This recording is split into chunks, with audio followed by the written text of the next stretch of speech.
When Jensen Huang gave his first keynote of the event, he did it in the same arena where the San Jose Sharks play, an arena that holds around 17,000 people. And looking around the arena, it didn't look like there were any empty seats. It was nuts. It felt like a rock concert, all for Jensen Huang to give a keynote. Really? Is anybody surprised? Obviously, we've seen the link between AI and where computing is going and the magenta color, but this is ridiculous. Again, Matt Wolf attended the keynote speech, NVIDIA's CEO, talking about AI and quantum computing, and it appears every other bulb in the place, well, I'm sure they had a variety of different lights they could turn on, but it looks like to start was, as usual, the magenta. Now, it was the blogger Steffers and the people she interacts with that first brought the magenta to my attention.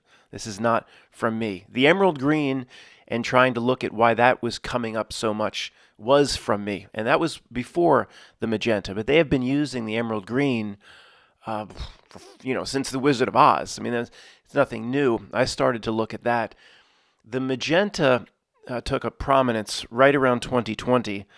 I don't think it's in any way linked to see the VMe. It may be in some way, but it's more about when this AI takeover started to accelerate exponentially is when Steffers and the people she works with brought the magenta to my attention.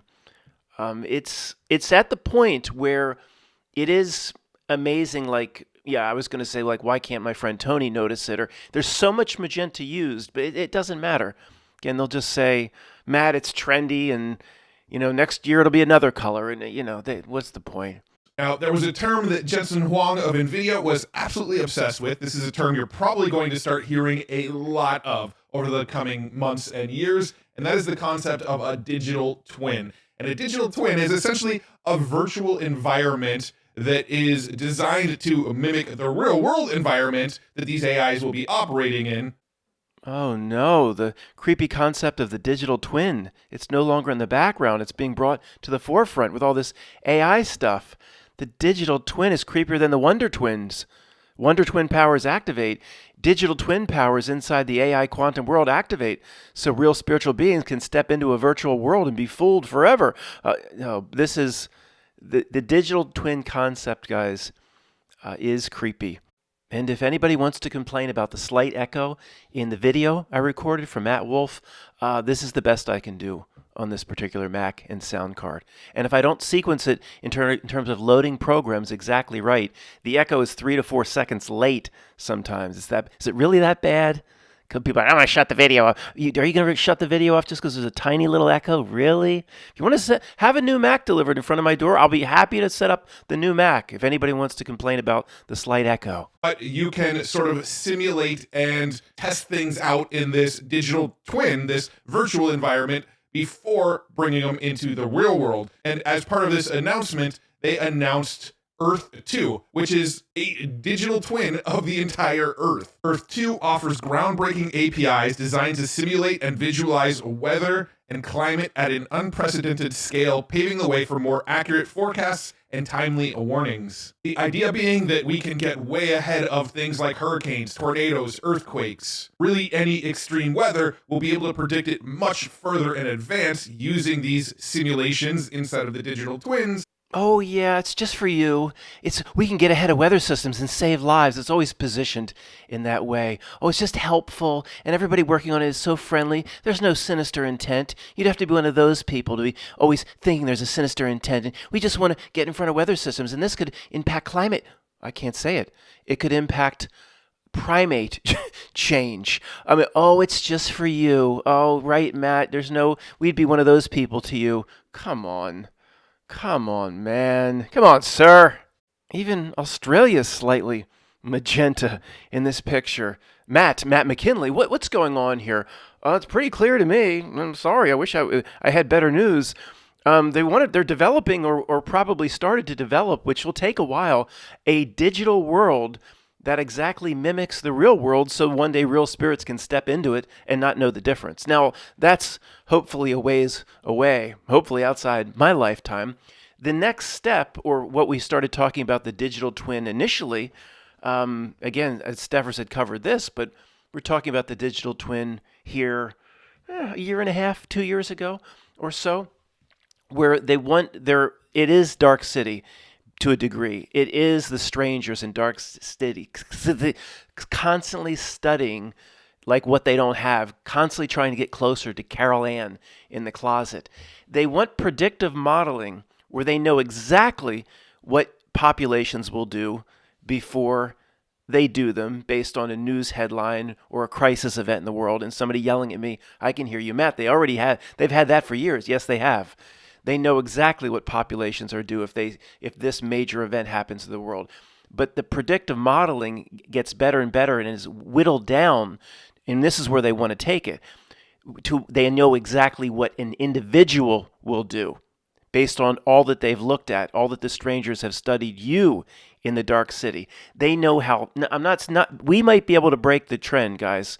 We've broken the trend in a lot of respects, you and I. I'm just saying, when I say you, the average person, it wants a modeling where it will say, Mary Jones at this address in Cleveland. It has a digital twin model based on every tweet, every X, it's still stupid to me, every Facebook post, every like, every digital conversation it's ever recorded via a cell phone, every email it's ever scanned and read. It knows, or probably will be able to predict, but almost at some point in the future, this is what they want, when that person will get up from their chair and go get a banana. And I'm not even joking. And those three keywords are digital twin, synthetic data, and multimodality. Those three keywords. Listen for those this year. You're probably going to hear them a lot. Digital twin, referring to a sort of clone of something that's in the real world, but a simulated version where you can test and experiment within the simulation before bringing things into the real world. If you research digital twins over the years, as I have, some of the friendly ways it's positioned. Oh, by the way, it's not always about cloning a person. Mostly, or the benign way it's introduced, is you create a digital twin of the new Camaro that's going to, or actually it's a bad example because I think they're getting rid of the Camaro, but let's say they're not. A digital twin of the new Mustang or Ford Mustang car. See, that way, it's all friendly. See, that way we can test it in digital environments and see if it has a problem with the shocks or struts, if it hits a certain pothole, so then we can correct it before you buy it. See, we can make your life so all better. We can solve problems before you buy it. So you take that new Mustang on Route 422 up here, Collegeville to King of Prussia, Pennsylvania, and it's got pothole every 2 seconds. We can make sure you can actually make it from Collegeville or Limerick to King of Prussia, Pennsylvania. Only 1 in 4 cars that take Route 422 up here make it. It's no different than the way the road was in the 1800s when it was horse and buggy. And they see digital twin. We can test all this machinery out before you buy it, and we can anticipate problems.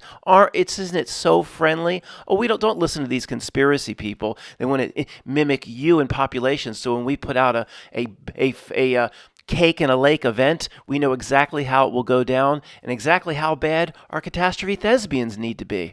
Also this week, Elon Musk made good and open sourced Grok 1. By open sourcing Grok 1, he released the largest open source model publicly available. It's a 314 billion parameter model, and it uses a mixture of experts architecture, which I've talked quite a bit about in previous videos. It was released under the Apache 2.0 license, meaning that you can build off of it, iterate, sell it, use it commercially, pretty much do whatever you want with it.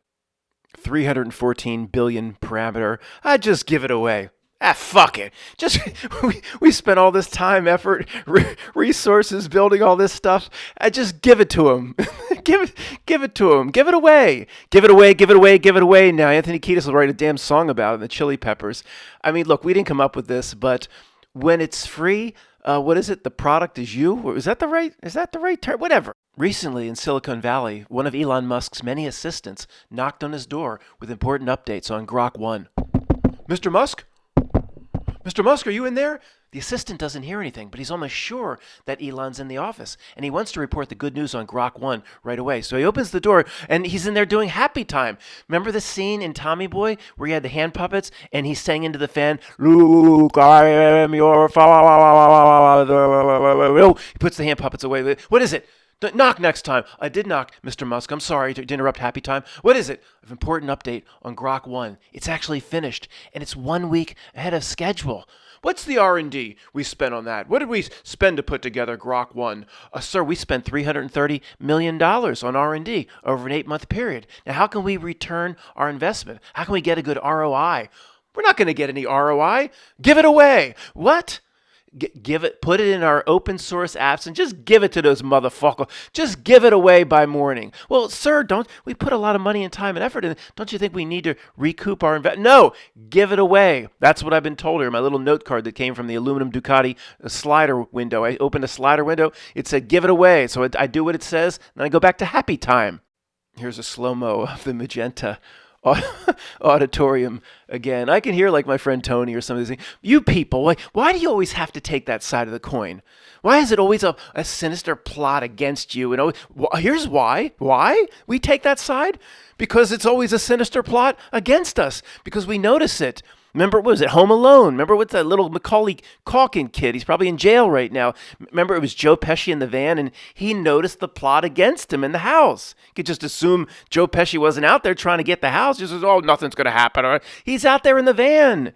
This not milk is not out there in the van. It's invading our lives. It comes to, I have to deal with the not milk right now and recording this, of course, in some, there's Matt Wolf there recording himself if he goes around. Thank you, Matt, for being there. Thank you for taking one for the team. Thank you for absorbing all that magenta for us. Look, why do we take that side of the coin and come forth and say there's some sinister plot against us? Because there's a sinister plot against us. Matt, should we be worried about looking at even the magenta you're showing us now? No, it doesn't work on us. Or you've done your affirmations, you've seen through the trick, right? So I could stare at this magenta all day. I might actually recover my couch in this exact color. It doesn't work on us. It doesn't. Matt, you're playing right into its hands. I don't think so. I don't think so. I did my affirmations. I don't paint the whole world in magenta. I don't give a shit. Look at this creepy ass digital twin image I found associated with this BBC article. Why you may have a thinking digital twin within a decade. First off, within a decade, it's here now. They had digital twin AI modeling to predict what populations will do. Probably goes back to Dealey Plaza or something like that. And I went back to get my just a picture. And also, this always gets my attention, guys. I'm going to do a sidebar. A bot that doesn't know how to make headlines, again, doesn't know how to think or write like the real human. Why you may have a thinking digital twin within a decade. See, it just doesn't work. Why? You may have a thinking digital twin within a decade. Here's why. It doesn't work, bot. Now, guys, not everybody is an expert on this. I'm not either, but let's back up and talk about the absolute basics. The straw man or the legal fiction. Okay, it operates not through the real spiritual being, the real individual. It operates getting to you to believe that you are the straw man or the legal fiction. So on your Social Security card or your driver's license or credit card, it's always the name in all caps. I'm not expert at it, but I know enough. That's the legal fiction it operates through, or the straw man. It gets you to believe you are it. It is you. It's taking Carolyn home in that scene from 16 Candles. People think that name in all caps is them. One of the first affirmations all of us should make is to say, that is not me, but I do have to operate through that name, all name Matthew, all caps Matthew, all caps McKinley. I have to operate through that to get a damn driver's license, to go get a loaf of bread, etc. Anyway, the digital twin is the newest iteration, whatever that means, of the old first name caps, last name caps, straw man. The straw man is evolving and will live in the digital world. And for now, they use it for modeling and for predicting what populations do. And it's more stranger horse shit, dark city stuff. The strangers, what was his name? Keith Sutherland. I haven't tried to imitate that voice in quite a while, but the strangers, they don't have a human soul. They try to understand the human. So it was like horrible acting. That's basically what they're doing with us, with the digital twin. They want to model our behavior perfectly so they can almost, this is how they, look, how do I know? Matt, you're a little too sure as to how they think. I don't know. I've crashed at a couple eyes wide shut parties, overheard a few things here and there. They want to get it so they almost know when you will blink. I'm not joking. That's probably where they want. There's no limit to where they want to take it. I just blinked. Did the digital twin blink at the same time? Well, not now, but in the year 2045, probably. It will probably study how often you blink, and if you start blinking more when your Philadelphia Phillies are down 1 run in the ninth inning, and it will know and it will predict the individual at the individual level. It's the next iteration of the straw man. And then someday they want it. Someday you can. I hear you. Yeah, I hear you. Some old guards screaming at me. I hear you. I'm going to talk about that. Yeah, I'm going to talk about that. I can hear. How can you hear us right now before even uploading? I can hear you. I don't know. We link. We won. He says it wants. It will want. You will merge with the digital twin and then believe it's you in the digital environment. And you old guard, do you think it wants that? Of course it wants that. It's a creepy motherfucker we're dealing with here. These are, of course, the creepy strangers from the movie Dark City.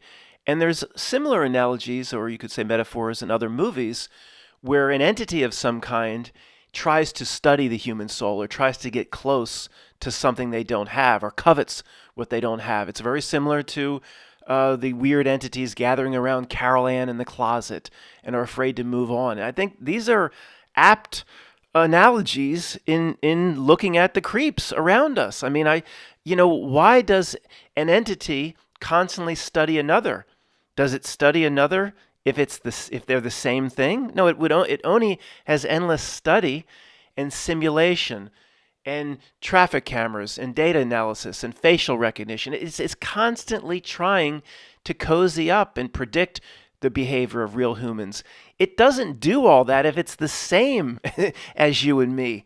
I mean, you want to talk about incredible inner knowing that just sprung forth was when Tony initially described. Now, let me back up. We always sensed that, these entities or Melvins of the world are different than we are, very different, different even spiritual. We've sensed they're not the same.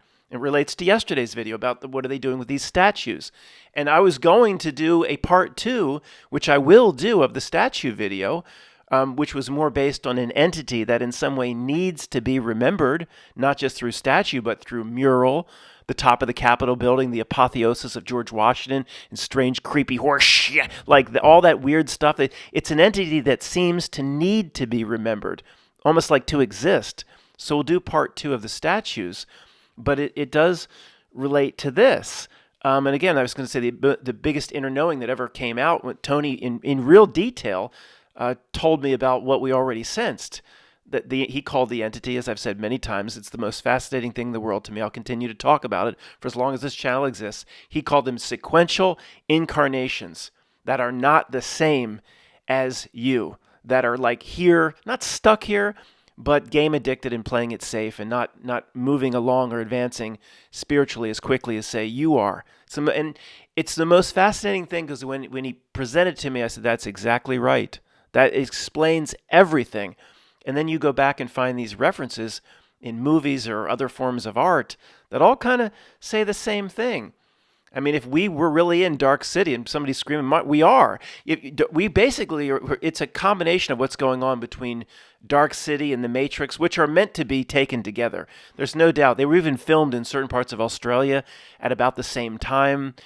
The movie, they probably go hand in hand, and we've talked about this before, where in the Matrix, Morpheus talks about the first one or the first anomaly that freed us and could change things inside the Matrix. It's probably talking about John in Dark City, at the end of Dark City, where they call it, I guess, tuning in Dark City. Tuning, I think, Tuning, where he just learns he has the power to just change the world, to just change the Matrix of Dark City and shift everything around, even succumbing or overcoming the power of the strangers. What Morpheus refers to in the Matrix 1 is probably John from Dark City. Look at this that I stumbled upon. I don't know if this is a YouTube video. I just found it in image search. Maybe they're doing it on their blog. The Strangers of Dark City Explained. Well, whoever wrote this or put the video together, if you don't understand Notnilk and the strangers that are here, like in the Senate, in the U.S. Senate, you can't explain Dark City strangers. All these people in YouTube videos trying to explain certain elements in movies. Like, we relate it right to Not Milk and what is happening to this reality. If you don't understand that, and you don't see the asshole dark that's right in front of you, you can try to explain the movie and what the damn director and producer were thinking. You're missing the point. Now, I almost assure you, I didn't click on this, but as usual, of course, this person isn't going to understand the whatever you want to call it, the Not Milk or the dark that we're dealing with here. Whoever made this blog or this video, if I said it's a damn metaphor for the U.S. Senate and the people that are in control here, they would think we're nuts. But who would be right? By the way, the greenish or emerald green overtones in Dark City very similar to Matrix 1, 2, and 3.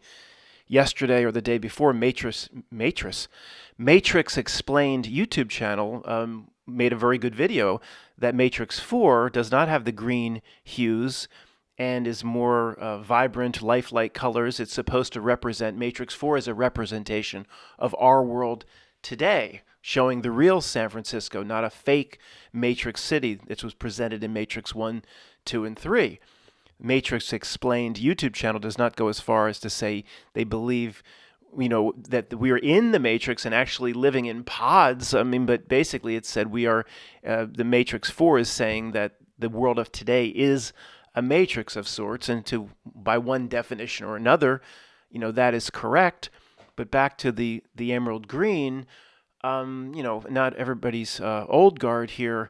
The emerald green, looking at this for years now, and with the input of many of you, people that know more about reality in many areas than I do, we've come to the conclusion pretty definitively that the emerald green is a representation of the illusion of this world. Now, that doesn't mean bad. They think they've tried to hijack the emerald green. The emerald green, like grass is green, right? Trees are green. The emerald green is heart chakra also. It's not bad. It's part of just the way this place was designed. They probably tried to get and hijack it, at the emerald green level, which probably they're not able to do, because it's how the base of this reality works. This reality is a fluid illusion. That's not bad.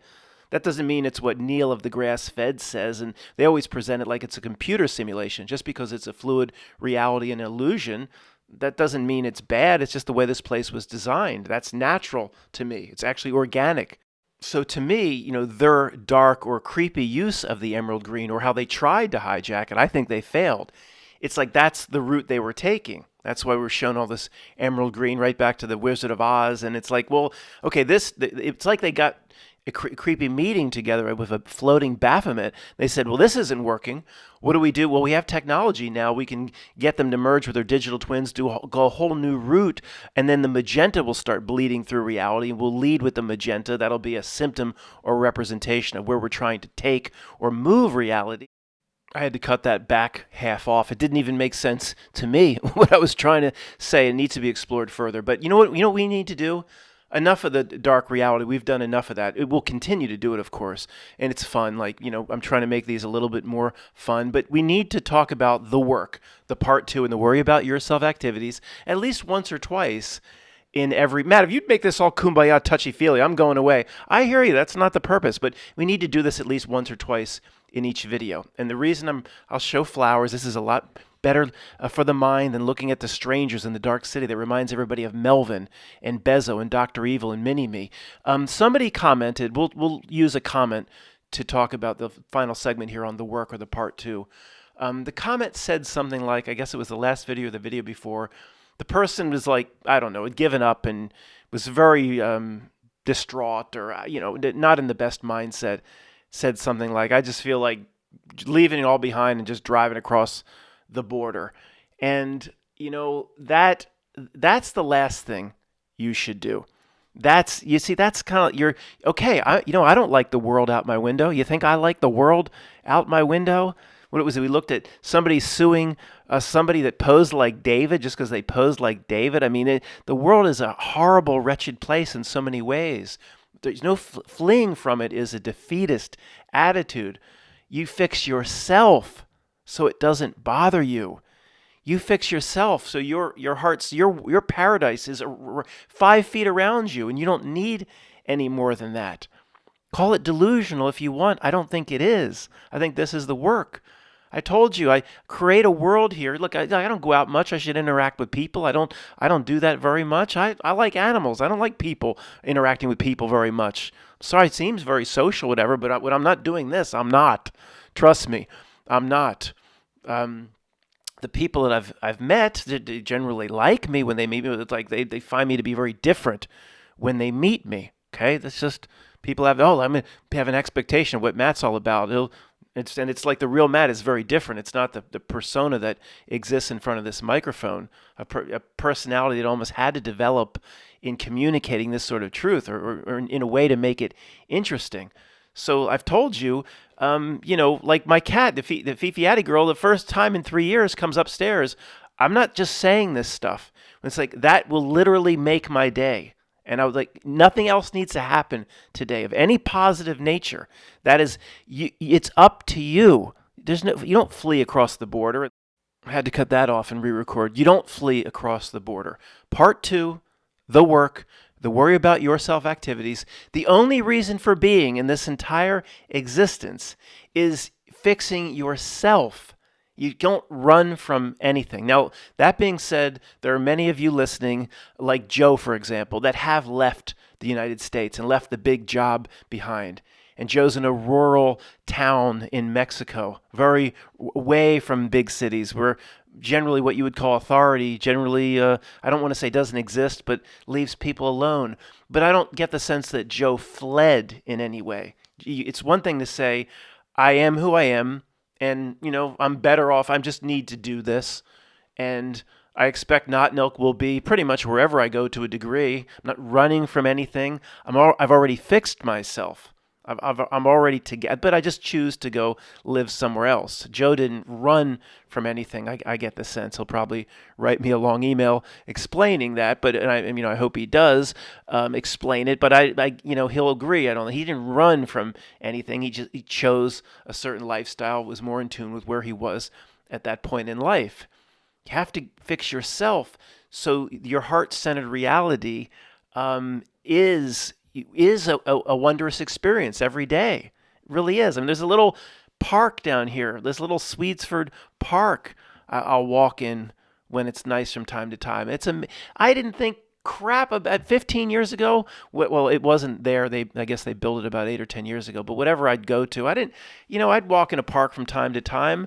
But what I see now and what I appreciate, it's a completely different experience for me walking in a park than it was 10 or 15 years ago, or the person that I used to be. You have to fix yourself. It's not as radical as the movie What Life is Beautiful, where he convinces his kid that that concentration camp, it's the movie Life is Beautiful, convinces his kid the concentration camp in Dachau is a fun game. I don't know if that's possible, and we don't. But it's kind of saying something. It's up to us. I think the message is the same. I don't think anybody's going to be able to think that Auschwitz is a twister game, but it's saying something. You don't run. You fix yourself. So anything but the most horrible or torturous of situations, and most people here are not in the most horrible and torturous of situations, can be your own little paradise, and it's not deluding yourself. If the way the sun goes down every day now, call it granola stuff if you want touchy-feely. I see the sun going down, and I should pay more attention to, like Thaddeus, part of the vibes of this world. He says, make sure you see that sunrise. Make sure you see the sun go down. Let it, don't look through glass. Look at it, or it's not safe to look at the sun unless it's very low in the sky, but let it sink in, let it become part of the rhythm of this world. I don't go as far as he would suggest I go, but when I see the sun's going down out my window, I will pause, and I'm not just trying to pat myself and say, I want to convince myself of this. I truly believe it. I say almost every night I see the sun go down through the trees. And I'm not looking for it. I'll just be like cleaning up litter. I'll look, the sun's about to go down. There's a nice, red hue on the horizon. I'll say, what do I say? I don't even know. the greatest show on earth. It's the sunrise and the sunset and what the sun is in this play. It's the greatest show on earth. And I mean that literally. if you really appreciate what it is and how incredible this place is, there's nothing that comes close. Going on a roller coaster or seeing Hamilton, it's a sunrise and sunset is the greatest show on earth.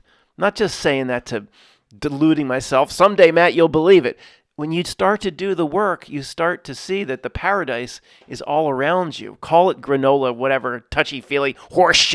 Look, this is part 2. This is the reason, or one of the reasons we came here, is to overcome the asshole dark. Well, we have overcome that. Now we have to do the back end.